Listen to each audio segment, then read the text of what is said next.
SOS Dignidade Humana. Esse é nosso tema de hoje aqui do Ai de Mim. É um tema que nós estamos trabalhando no nosso curso de Teologia e queremos compartilhar com você, pois é um tema bacana demais para a gente refletir e também agir em cima de toda essa reflexão. Nós vamos refletir muito sobre o conceito de dignidade humana. Nós vamos ver que nós temos isso garantido nos direitos universais, na Constituição. Mas por que na prática a gente vê tanta situação de falta de dignidade humana?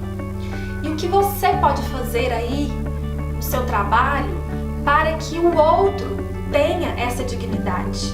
Como reconhecer essa dignidade? Será que a dignidade humana pode ser vivida fora da dimensão religiosa?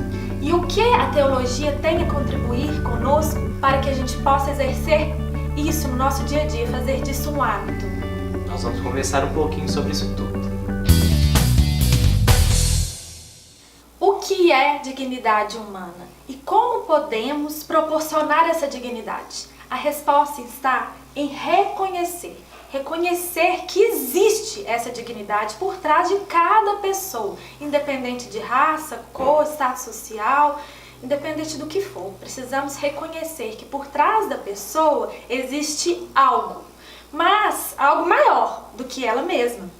Mas o que é reconhecer? Reconhecer é admitir, certificar como verdadeiro. E o que está de verdadeiro por trás dessa pessoa? Nós vamos refletir daqui a pouco. Mas será que o Estado reconhece essa dignidade humana no outro? Será que o Estado garante isso? Como a gente pode ver no slide, o Estado nos dá a garantia, da dignidade da pessoa humana. A gente pode ver lá que no artigo 1º da Declaração Universal dos Direitos Humanos, lá fala o seguinte: todos os seres humanos nascem livres e iguais em dignidade e direitos. Eles já nascem com essa dignidade. Lá também no artigo 3 da Declaração Universal, a gente vê que todo ser humano tem direito à vida, à liberdade e à segurança pessoal. Essa liberdade a gente vai ver que causa um certo conflitozinho com a dignidade humana. E na Constituição Brasileira, de 88, ela tem como seus fundamentos no artigo 1º a dignidade da pessoa humana. Então, entre aspas, o Estado nos garante essa dignidade. Mas por que a gente tem vivido e visto tantas situações que ferem essa dignidade? Isso é um paradoxo, Porque o Estado não garante aquilo que se propõe a garantir? Isso é uma dúvida que está no pensamento de todo ser humano. Mas sabe por quê? Porque muitos não reconhecem a verdade que é o ser humano ser imagem e semelhança de Deus. Ser criado por Deus, de Deus existir nele. Se todo ser humano, se o governo, se as leis, se o Estado vê essa imagem e semelhança de Deus que existe em todos, o tratamento seria outro. Não existiria injustiças e não existiria desigualdades no mundo. Nós podemos pegar na palavra que está em João 8,32. Conhecereis a verdade e a verdade vos libertará. Amar ao próximo como a ti mesmo, que está em Mateus 22,39. Esses dois versículos bíblicos nos dá toda a dignidade que todo ser humano deveria ter, que o Estado deveria ter. Reconhecer no outro que ele é a imagem e semelhança de Deus, que ele deve ser tratado como ele mesmo. Aí acabaria com todo egoísmo, daria liberdade. As pessoas começariam a obedecer às leis que estão acima do Estado, que são as leis de Deus. Jesus veio ao mundo para instituir leis para a nossa saúde psicológica, mental, física, nossa saúde em todos os níveis. Por isso que a verdade vos libertará, ele diz, Se nós colocarmos a dignidade humana acima de toda lei, até Jesus fez isso, Em dia de sábado ele fez milagres. Porque a lei na época era não fazer milagres em dias de sábado, não fazer nada em dia de sábado.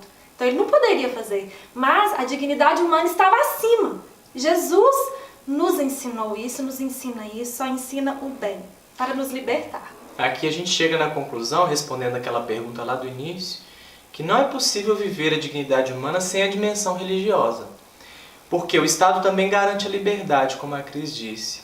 Só que essa liberdade hoje é vivida de forma errada, porque a liberdade é pautada em verdades do mundo, não é pautada na verdade do Evangelho. Por isso que acontece, como a Cris disse, muito egoísmo, muito individualismo, muito relativismo, subjetivismo, né? Então a verdade nos liberta, nos torna livres, e a injustiça e a mentira nos aprisiona e traz guerras, traz brigas, discussões.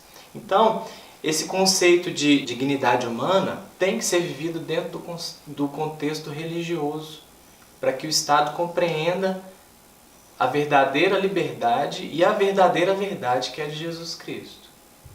A verdade é que não podemos tratar o outro como um ser humano descartável, porque ser humano já não é descartável. O ser humano precisa ser tratado como ser humano. Papa Francisco nos diz: na nossa época tão rica de conquistas e esperanças, não faltam poderes e forças que acabam produzindo uma cultura do descartável, que tende a se tornar mentalidade comum.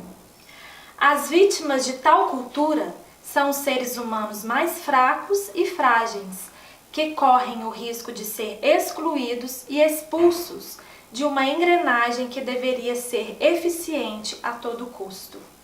Quem está por trás das leis governamentais deveriam ter em mente que o ser humano é a imagem e semelhança de Deus para não ter essa cultura do descartável. Então, o Papa Francisco denuncia isso claramente para nós. E ele nos ensina também que promover a dignidade humana com base na verdade fundamental de que o homem é criado à imagem e semelhança de Deus. Essa é a grande verdade da dignidade humana. Logo, uma dignidade original e insuprível de cada homem e mulher, que não pode ser submetida a nenhum poder ou ideologia.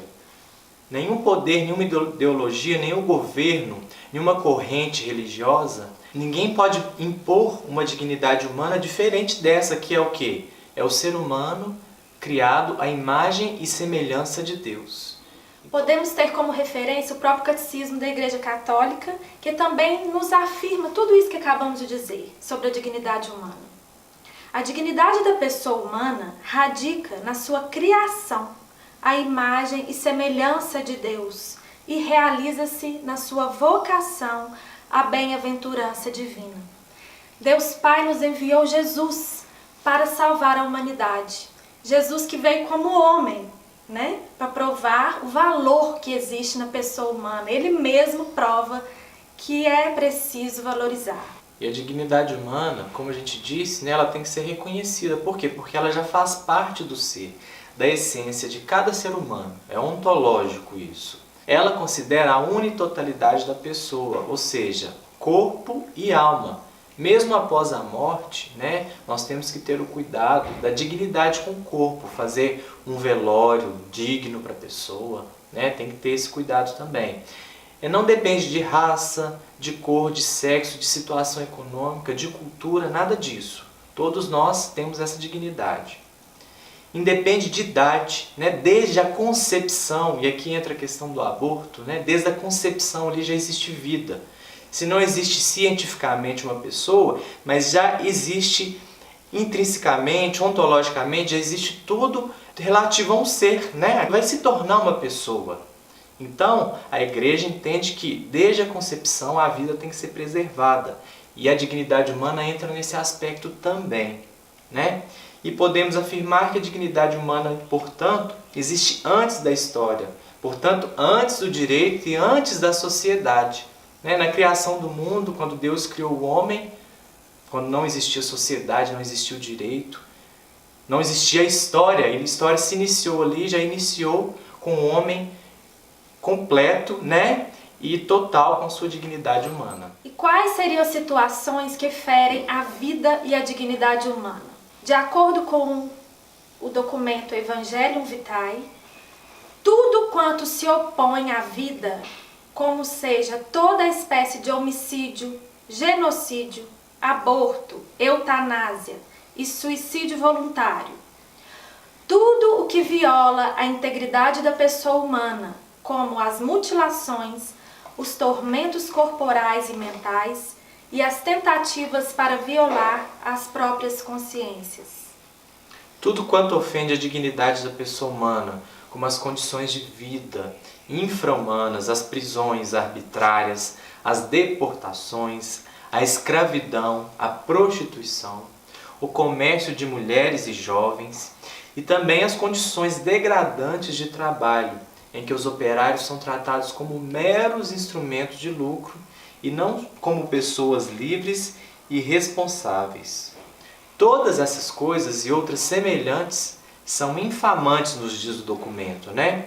Ao mesmo tempo que corrompem a civilização humana, desonram mais aqueles que se procedem do que os que padecem injustamente e ofendem gravemente a honra devida ao Criador. Ou seja, quando somos coniventes com essas situações, nós próprios somos os mais prejudicados.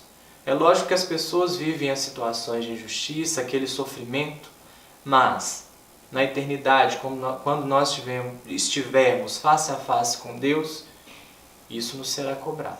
E como a teologia pode contribuir conosco? A teologia nos pega pela mão e nos faz ter o olhar de Deus diante de todas essas situações.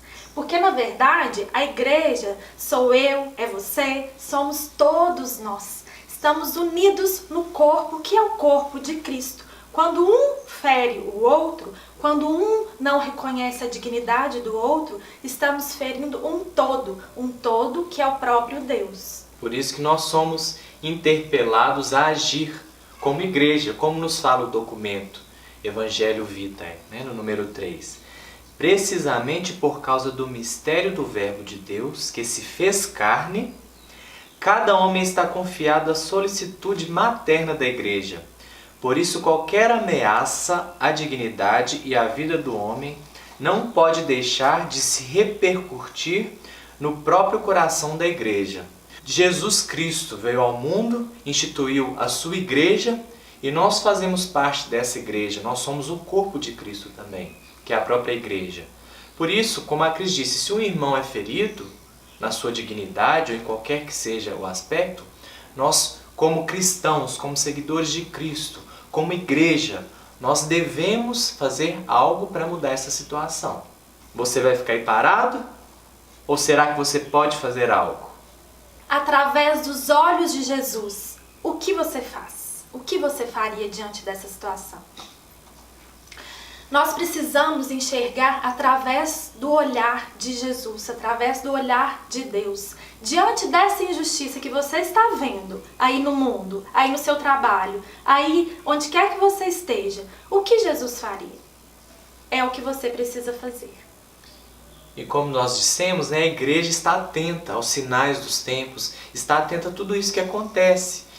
E ela nos dá norte, ela nos dá, através de pronunciamentos do seu magistério, do Papa, dos padres, dos bispos, a igreja, através desses comunicados, das cartas encíclicas, de exortações, de pronunciamentos, enfim, através dos seus documentos, nos orienta também nas nossas ações sociais. Nós temos aí o compêndio da doutrina social da igreja, nos dá um direcionamento nas ações sociais a partir do momento histórico que nós estamos vivendo hoje.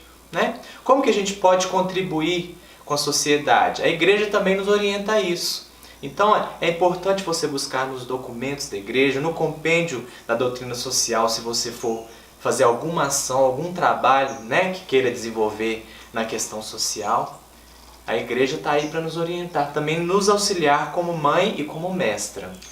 Porque o Espírito Santo unge e ungiu pessoas para que esses documentos chegassem até nós. É o próprio Espírito Santo agindo no nosso meio. São pessoas que deram a vida por causa de documentos como esse. Então nós precisamos confiar que é o Espírito Santo que está por trás de tudo. Então, como diz o Papa Francisco, são bem-vindas todas aquelas iniciativas, como a de vocês, que tendem a ajudar as pessoas, as comunidades, as instituições a redescobrir o alcance ético e social do princípio da dignidade humana, raiz da liberdade e da justiça.